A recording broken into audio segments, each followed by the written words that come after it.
What's up, my wizards? It's Dev from MTG. There's decks here and stuff. This one's only going to cost you 10, 12 bucks, and you're not going to see it anywhere else. This, I think, is completely original. Been working on it for a while. This is Red-Black Eldrazi Pingers. Well, what are we doing, really, in this deck? If you're unfamiliar with the term pingers, especially, there are some who call him Tim.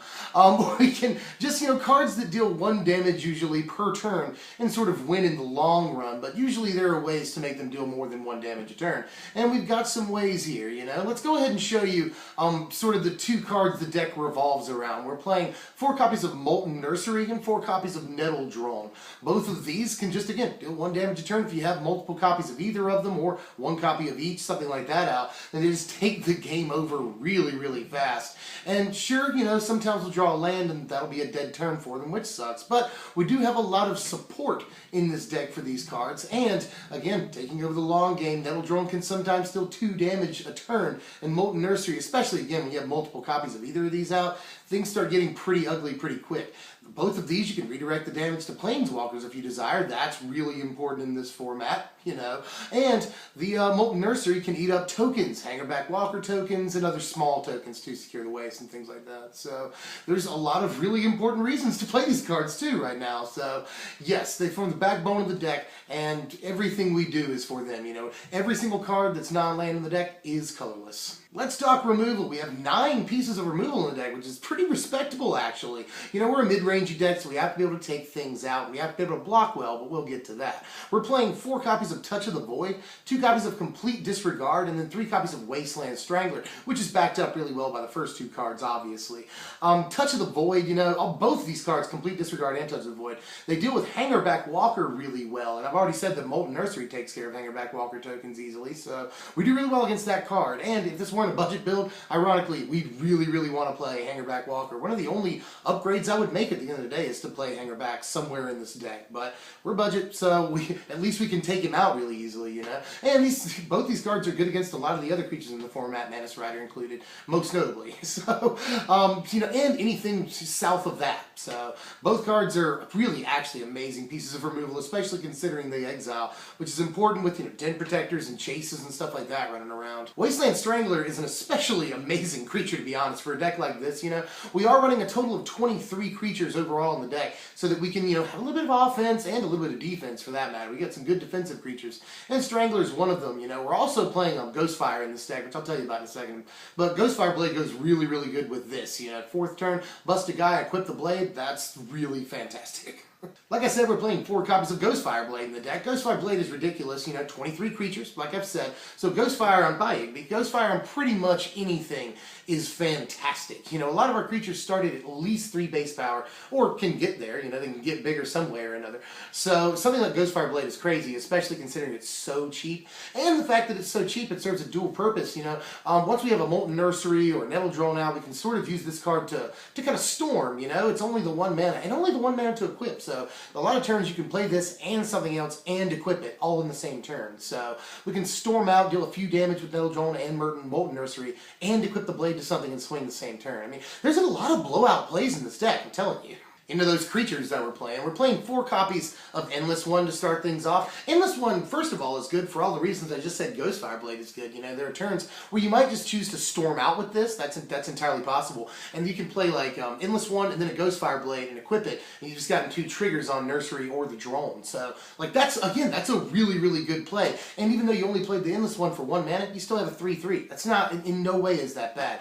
And Endless One is really good late in the game, We are playing Barrage Tyrant later on in this deck, and you can sacrifice a big Endless One to a Barrage Tyrant to just end the game, do 4 or 5 damage pretty easily, honestly. And later on in the game, this guy can be 7, 8, 8, So Endless One is actually really, really flexible, and he's always good once you put the Ghostfire Blade on him, He's just, you pay 3 mana for him, and suddenly you have a 5/5, so it's just ridiculous. 4 copies of Kozilek Sentinel in the deck, really insanely good blocker if we can play this on turn 2.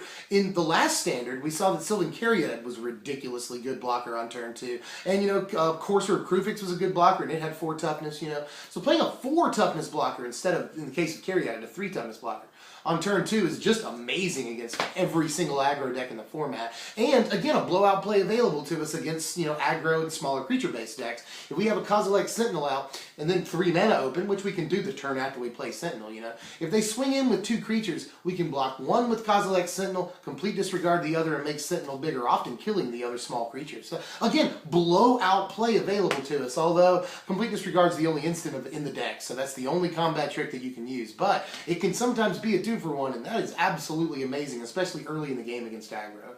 But Kozilek's Sentinel is good all throughout the game, and you can make her a little bit bigger in swing if that's what you want to do, but mostly she's in there to clog up the board early.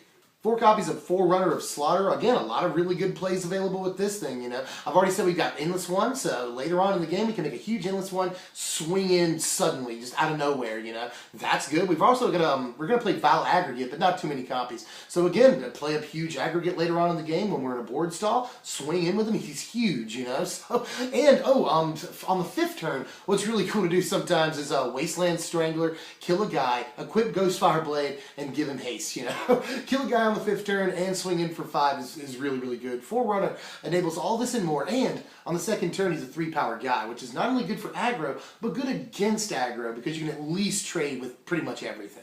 2 copies of Vile Aggregate in the deck. I don't want to play too many of them, you know. He's a really good top deck later on in the game, but he's not really good on curve at all. He'll only do like 2 power on curve. Ever. So, you know, again, and we're playing so many, you probably noticed, we're playing a lot of 3-drops in the deck, so I want to restrict how many 3-drops we play, but in a budget build of this deck, I definitely want to play Aggregate. I think he's the most cuttable card, though. If we were going to go the Hangerback Walker route, he would be the first thing to go, I think.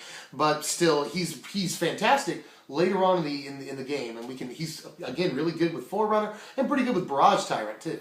Speaking of, 2 copies of Barrage Tyrant to finish off the creatures, actually to finish off the main deck here. Really quick main deck. Barrage Tyrant is crazy. Later on in the game, he just provides reach, is a really, really good finisher. And I've already said, a lot of our creatures start at 3 power or can get there if we need them to. So, a lot of the time, and we have Ghostfire Blade in the deck, that's awesome too. And you can actually fling the Nettle Drone at him, you know, tap the Nettle Drone, deal a damage, and then fling the Nettle Drone at him for another 3 damage, you know. So, 4 damage in a turn, not bad. We used to call that Boros Charm. Barrage Tyrant's good, and swings in pretty well by himself. 5 power, 5 mana, not bad at all. 23 lands in the deck. This is all we really need to do. If you had Bloodstained Mires or Smoldering Marshes, totally do that. That would be better.